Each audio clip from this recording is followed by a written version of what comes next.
probably makes no difference whatsoever, but it seems like something wrong with not pulling your clutch in and slowing down when you're passing a hearse.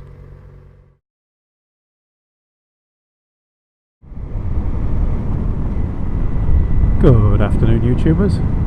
Car Bike here again. Really quick one this.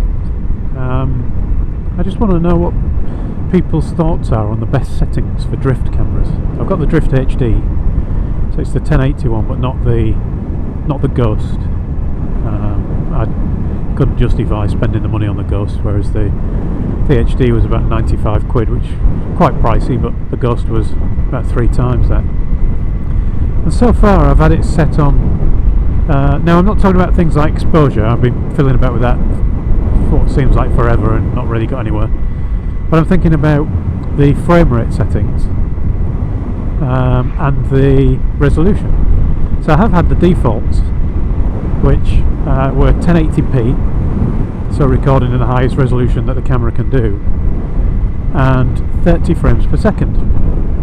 And I noticed the other day that when I'd recorded and processed a video where my opening 10 or 15 seconds that I always do was within the Toyota dealership, and because it was at 30 frames per second, it had this annoying flicker of the lights, because in this country the lights are going at 50 frames a second, the camera's recording at 30, and it made it look like the lights were getting brighter and dimmer really quickly. So I thought, well, maybe I should, for situations like that, I should really use the PAL settings and record in 50 Hertz rather than 60.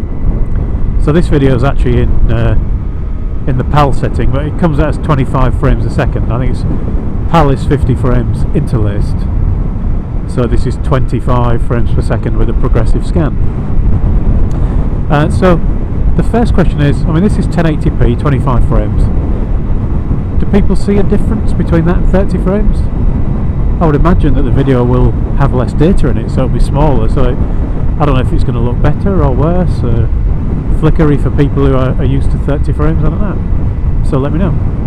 And the second one is, the camera is capable of doing 50 or 60 frames a second progressive scan if I drop the resolution. So if I go down to, let's say, 720p.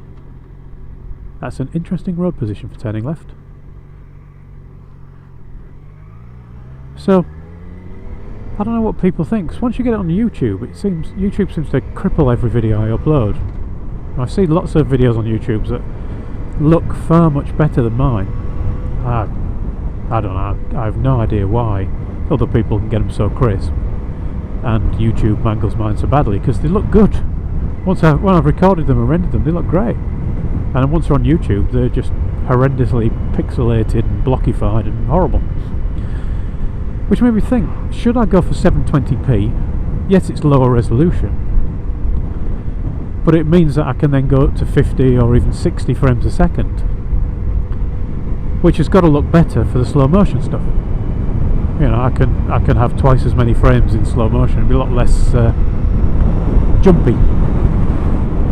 So, just really a question, and ask for your feedback. What do you prefer? What do you use? Am I better off sticking with 1080p and 30 frames a second? Am I okay going down to 25 frames a second? Should I go down to 720p and get the better slow motion stuff? Comments are down there, YouTubers. Let me know what you think. Thanks for watching. Ride safe, and I'll talk to you all again soon.